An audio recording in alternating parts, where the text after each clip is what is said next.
What's up, guys? We are back with another Premium DNA Battletoads review, and this line is weird. It's huge, everything is massive, everything is beefy and chunky, and there are some insanely big figures in this wave. So there's two that I would say are well beyond larger than average. This is General Vermin. I actually don't have the biggest of the two yet. Yeah, that's right. This is not the big one, which is just insane to me.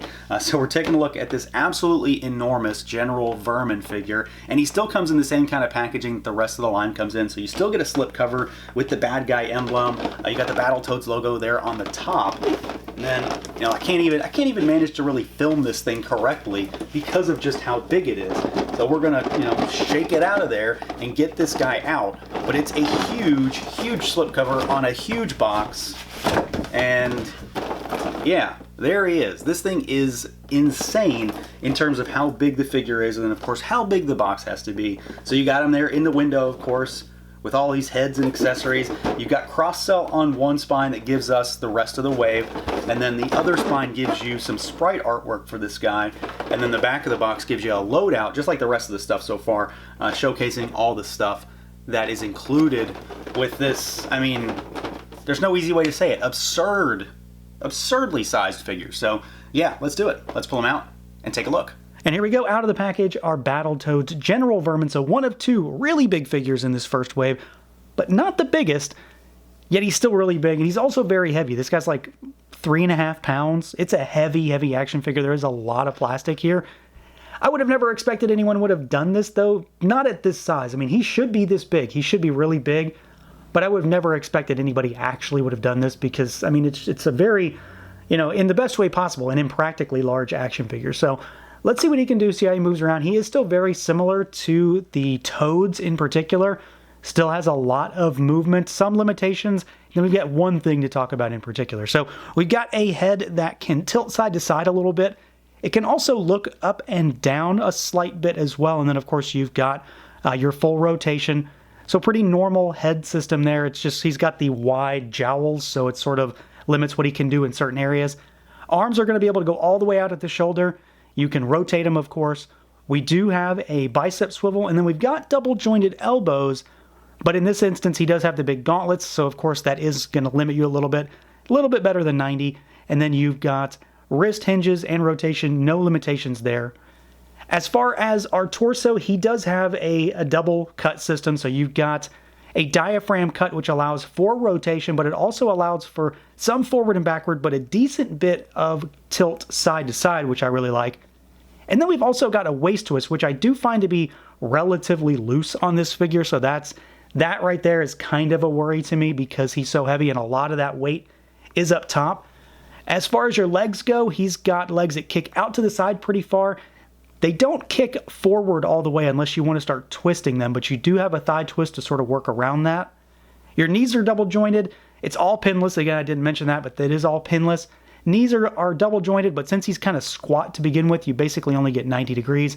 And then as far as your ankles go, he's got really nice rocker, and you've got pretty solid hinge, despite the fact that, of course, he has these monstrous rat feet down here. So he does have some pretty solid articulation. My one concern with him in general is the weight and the joint structure. These aren't ratcheted joints, so they're normal, you know, just like the Toads, really, like I mentioned, he's very similar to the Toads. Balance is going to be the name of the game on this one.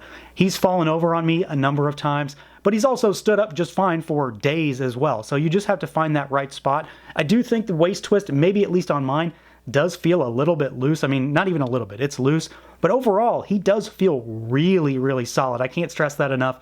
He's very heavy. He's very well put together. My only concern is just stability over time based on how heavy and big he is. Now, as far as the overall look and feel, I would say, I mean, just at face value, they killed it. This guy looks tremendous, and, you know, I'm saying that in the context of a foot-tall, 3+ pound rat man, but this does look exceptional. I'm really happy with this one in particular. This guy is definitely one of the standouts of the wave so far, just because it's everything that I've seen with other Premium DNA stuff, but in a much, much larger package. You know, he's fully painted, tons of sculpted detail, varying textures and types of finishes on this guy. You've got dry brushing, you've got washes, you've got battle damage on the bracers, you've got these big, nasty, you know, rat feet down there. And he's just a nasty, gnarly looking guy with these crazy spike shoulder pads sticking out.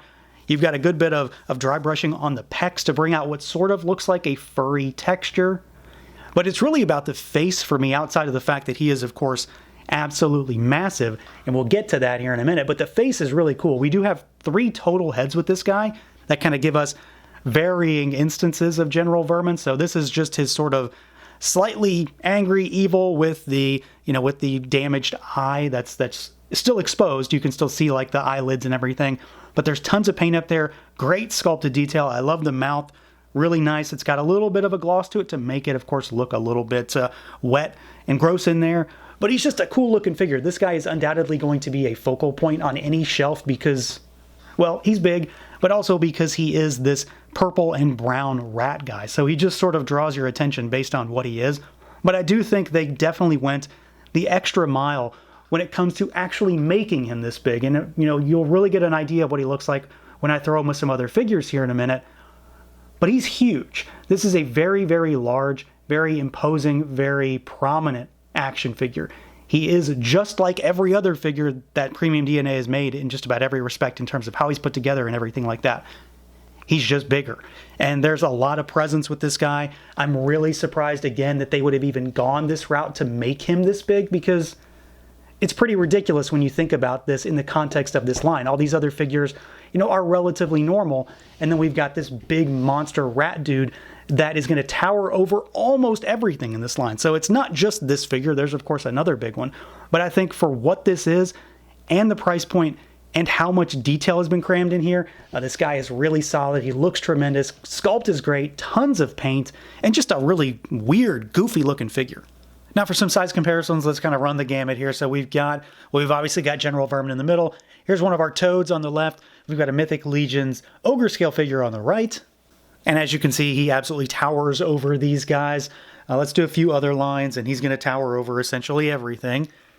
There's Strongheart from NECA's D&D line. Here is a Marvel Legends Build-A-Figure. There's the controller. Let's do an Ultimates figure. Here is the Ultimates Toxie from Super 7, of course, for some Ultimates representation. I mean, he's super tiny by comparison. And then let's do Figure Arts, and we will do Super Saiyan 4 Goku this time. We'll give Vegeta a rest. So as you can see, General Vermin absolutely towers over everything. Unless you've got 6 scale stuff, pretty much everything is going to be smaller than this guy. He's really, really big in just about every way. And then, of course, as I mentioned, he's also really heavy as well. Now, as far as accessories goes, this guy comes with a decent amount, especially in comparison to this line. Like, there are figures that really don't have a lot by comparison. One figure doesn't have any. So to start with, he does get 2 extra heads. You've got these kind of the swollen eyelid, black eye face on him in the box. You've got this one, which is basically the same head, but it has the eye patch instead. So you've got 2 different ways to display him if you want to go that route. My favorite head, though, is definitely this one here, where he is like very much in pain. Mouth is all askew, and he's all gangly looking because one of the Battletoads just decided to punch or kick him in the crotch, and this is what happens. So his mouth goes all cattywampus. I really like this one. It's just weird. So I'll probably use that one in my display. And then we get some extra hands. So you get a set of these like really odd, like slapping hands. I don't know if I care for these, honestly. I would have preferred another fist, but you do have 4 total hands here. You got a gripping, a fist, and then you've got the 2 open palm hands. And then he also comes with this nasty looking thing. So he's got this big whip lash accessory, and this thing is huge. I can't stress enough how big this is. I mean, it's almost as tall as he is. It's got this pretty cool handle on it with a skull on the end. It's nicely painted. It's got a little heft to it, so you're probably going to have to pose it correctly, but this is kind of his signature thing. So he does come with a decent amount. It's not a ton of stuff, but this guy doesn't really have a lot of options in general. So you get 2 extra head sculpts, you get 2 extra hands, and you get this big monster accessory to round out a monster figure. So yeah, overall, pretty happy with General Vermin. I do have a couple concerns, but overwhelmingly, this is a cool, fun figure. And a lot of times that's really all that matters. And it helps a lot with this guy because he looks really good. He has surprisingly good articulation in many places for being so big. And he's got a pretty decent array of accessories for something that, really doesn't have a lot of options to begin with. He does have a pretty solid set here. I really like that pained looking face that he has where he gets hit in the nads. My only real issue with this guy is, of course, the balance, the posing aspect of it, because he is super heavy. He's very top heavy also, and he's not ratcheted. So you are going to have to pose him appropriately. But I think if you're just aware of that, it might not be that big of an issue. I think beyond that, it's a really cool figure. And again, it's something that, like I've said with these other Battletoads figures, we're never really going to get another shot at these. If you want Battletoads stuff, this is your chance. So that's going to do it for this look at the PremiumDNA Battletoads Wave 1 General Vermin. Let me know what you guys think. Feel free to like, comment, subscribe, and share, and until next time.